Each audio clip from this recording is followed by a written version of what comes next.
That takes us to Tulane at Ole Miss, 3:30 Eastern on Saturday on TNT, True TV, and HBO Max. Not an ESPN game. David, same question as we start all these. Can either of these teams win it all? No. Neither of these teams are winning at all. Tulane doesn't have the dudes.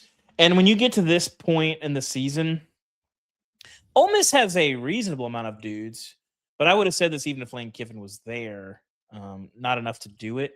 And to me, when you get to this point in the year, game planning is so huge. And you start getting into the chess matches and all those things. Pete Golding, a very good coach. This is not the learning ground to like make decisions in game, to be in charge of a lot of those game plan stuff, to start balancing being the defensive coordinator and the head coach for the first time. Not what you want. So no, neither of these teams can win it all. I mean, a first game against a team you've already beaten 45-10 isn't that bad of a place to start. So yes, no Lane Kiffin for Ole Miss. Well, for one game, sure, but you would like to have 10 games to figure out who you are as a head coach, like at minimum, and even that's probably not. You'd like to have 10 years to figure out who you are as a coach.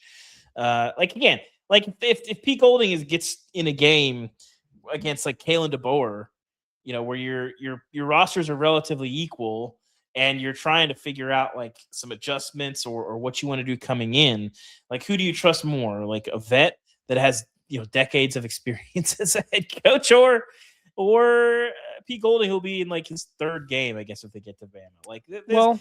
It's a tough spot.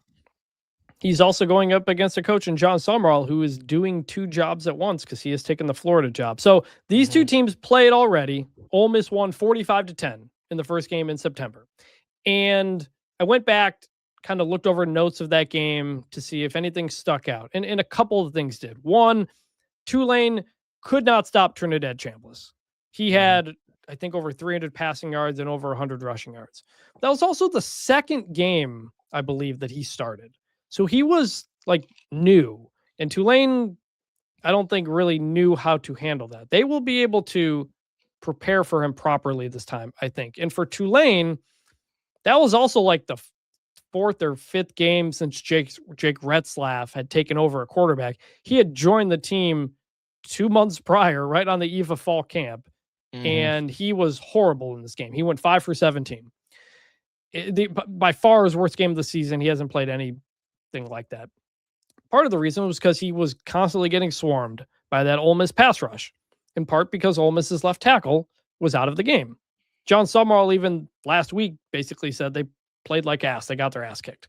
And he knows Ole Miss has dudes and they're going to make plays. And his team didn't mentally handle that well. They let things snowball.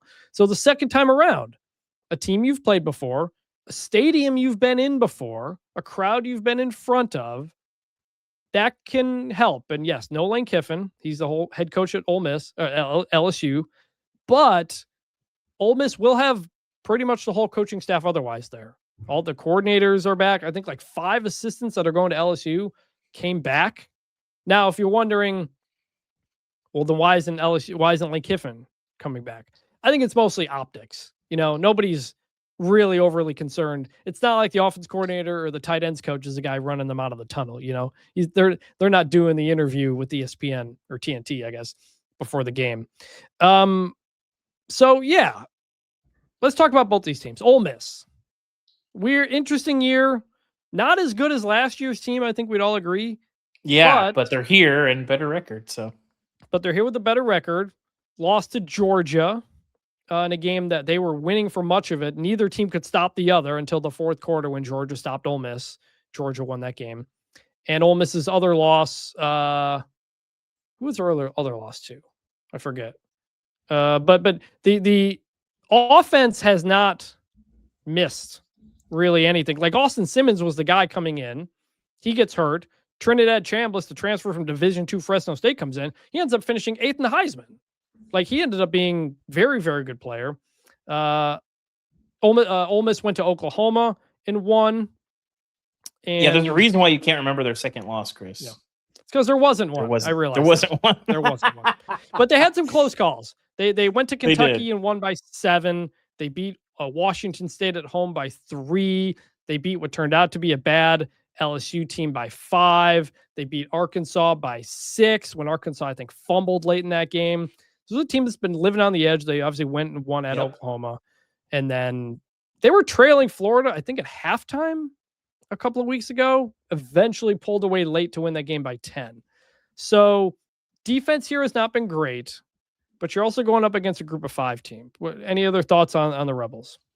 No, I mean, I think they're well positioned, obviously, to win this game. I just think beyond this, I don't know. I haven't been that impressed with them all year just because they haven't been as much of a terror on the lines. Like last year, the reason why I thought they were good, like they didn't make the playoff last year. I think they could have won the championship last year if they were in the bracket because, like we said with Miami and Texas A&M, that's how good they were on the lines.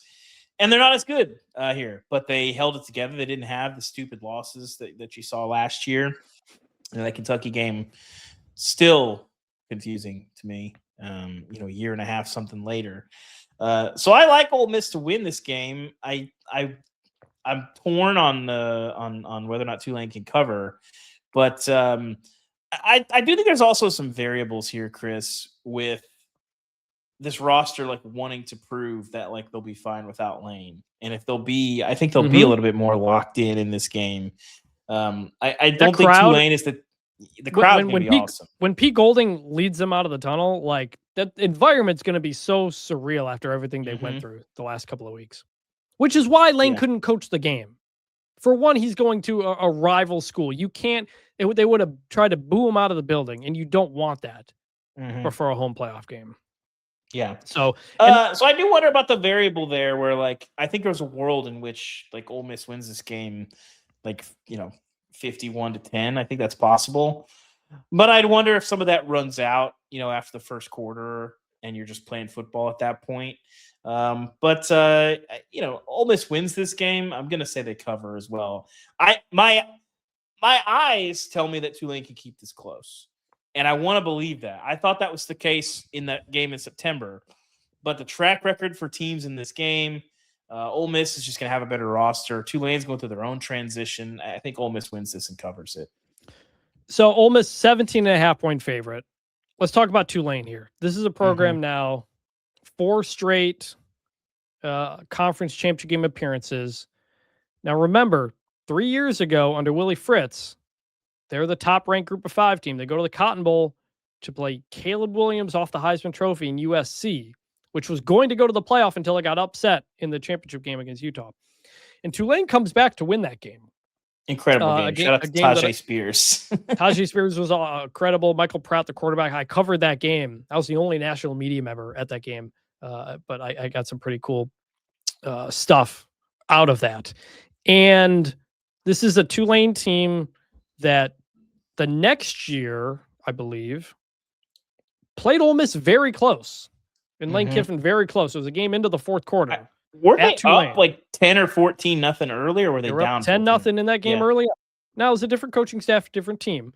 But it's also Tulane, that 22 season, they also beat Big 12 champion Kansas State. This year's Tulane team beat ACC champion Duke, and they beat Northwestern. So they are well versed in playing Power 4 teams and what comes with that. The downside is what happened to Ole Miss this year, where they weren't really competitive in that game. Can things be different this time around? I think it's possible. I definitely think it's possible. Of the 2 group of 5 games, this is the one on paper that clearly looks like it has a chance to be closer than the other one. I'm not ruling out the possibility of Tulane winning this game because I've seen them pull off too many Power 4 wins over the last 4 years. Like they've done this. They beat a top 10 USC team. I think they were like 6 or 7 when they beat them that year in the Cotton Bowl. And it's hard to beat a team twice. Like, you know what you're expecting this time around. And so I'm going to say Ole Miss wins. I think ultimately Trinidad Chambliss has another big game. Kawan Lacey, the running back for Ole Miss, has another big game.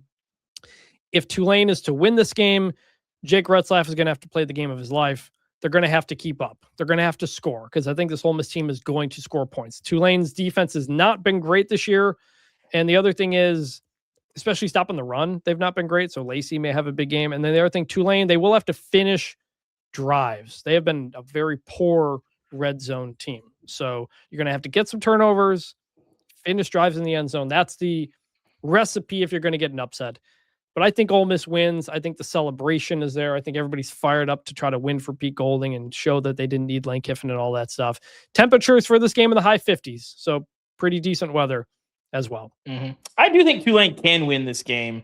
My eyes tell me that they can, but that first game and knowing the history of these of how lopsided those first round games were last year, when you get these teams that are pretty locked in, I just, if they win, I'm not going to be like, I can't believe that happened. I think I just feel like Ole Miss is in better shape to take care of business here.